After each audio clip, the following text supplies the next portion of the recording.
Hi, this is Max from Guitar Tips at welcome sa ating bagong video. So today meron tayong song request from Christina Dekinon at ang kanyang request ay Torpedo by Eraserheads. So before tayo mag-start, ang bilang ng string natin ay 6, 5, 4, 3,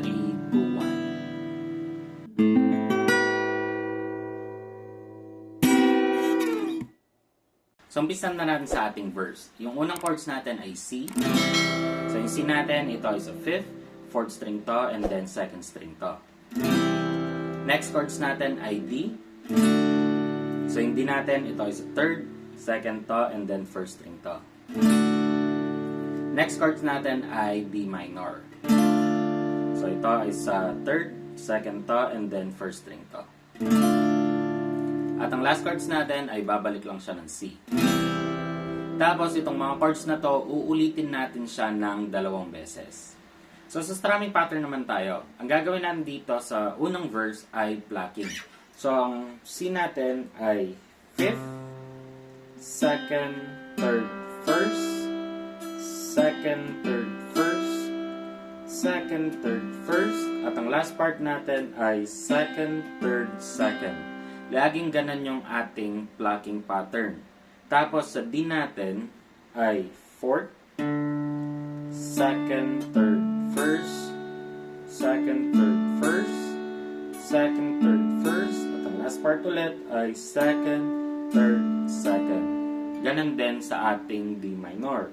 So 4th, 2nd, 3rd, 1st, 2nd, 3rd, 1st, 2nd, 3rd, 1st, 2nd, 3rd, 2nd. Tapos, babalik na siya ng C. Okay? So, tara, practicein naman natin tong verse ng sabay-sabay. 1, 2, 3, go.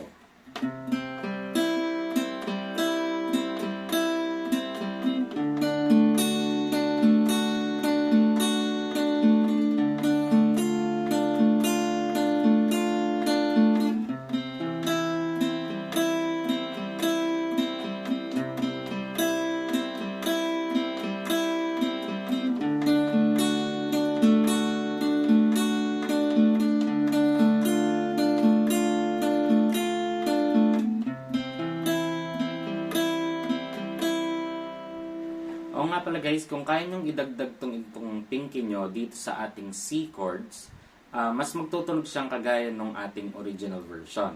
Pero kung di nyo kaya to, okay lang naman dahil tunog C pa rin naman yun, di ba? So, ito naman yung tunog niya pagka meron tayong added na pinky dito.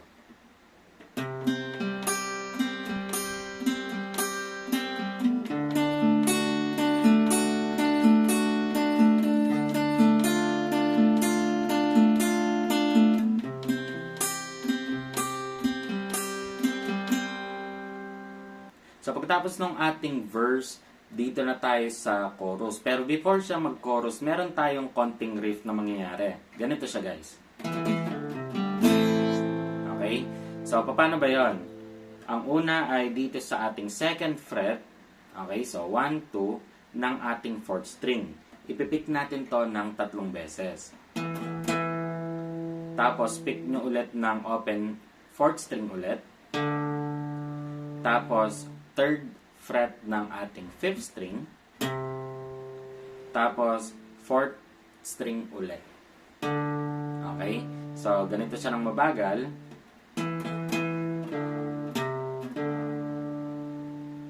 Okay? So, ganito naman siya ng mabilis. So, pagtapos ng riff na yon, syempre, chorus na tayo. Yung unang chords natin ay A minor. So, yung A minor natin, ito ay sa 4th, 3rd string to, tapos 2nd string to. Next chords natin ay F. Pwede nyo gawin na ganyan, pwede nyo rin na gawin na ganito. Mas madali yung ganito. Para lang siyang C. So, ibababa nyo lang to ng 2. So, ito ay sa 4th string na ngayon, 3rd string to, tapos 2nd string to. Then, sa mga nag-aaral naman ng ating bar chords, so yung F natin ganito, ito ay sa 6th string hanggang 1st string, tapos ito ay sa 5th, tapos 4th string to, and then 3rd string naman to. Okay? Then babalik siya ng A minor, tapos G. So yung G natin, ito ay sa 6, 5th string to, 2nd string to, and then 1st string to. Tapos babalik ulit ng A minor, tapos B flat. So yung B flat natin, ito ay sa 5th string hanggang 1st string, 3rd string hanggang, or 4th string hanggang 2nd string naman to. Tapos E minor. So yung E minor natin, ito ay sa 5th, tapos 4th string to. Tapos babalik ng A minor. At ang last chords natin ay G.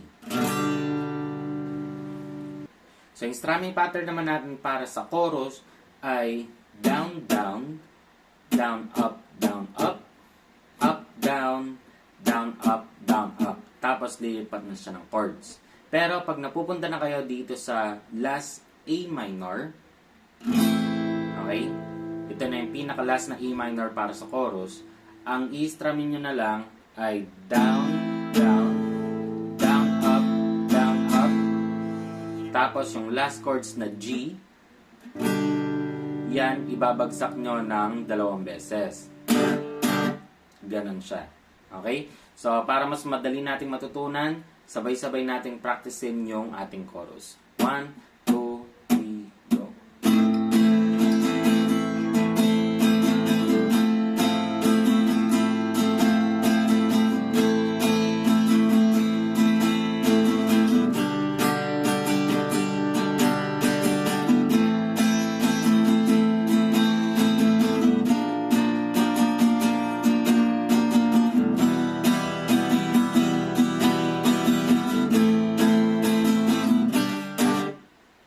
Tapos pupunta na siya ng verse 2. So sa verse 2 naman, same chords pa rin nung ating verse 1. Tapos yung strumming pattern naman natin dito ay mag-iiba na.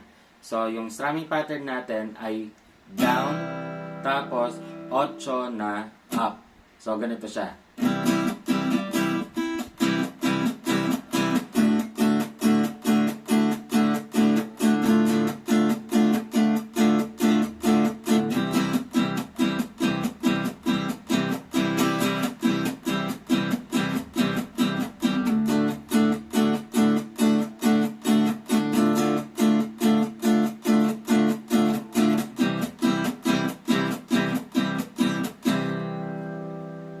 Okay? So, ganun siya. Timingin nyo na lang, huwag nyong bibilangan para mas hindi kayo malito sa pagtugtog. Okay? Pagkatapos ng ating verse 2, babalik siya ng intro. So, yun na yung pinaka-instrumental niya bago pumunta ng chorus, tapos verse ulit, hanggang patapos na yun. Pare-pares na lang yung mga chords natin sa mga nauna.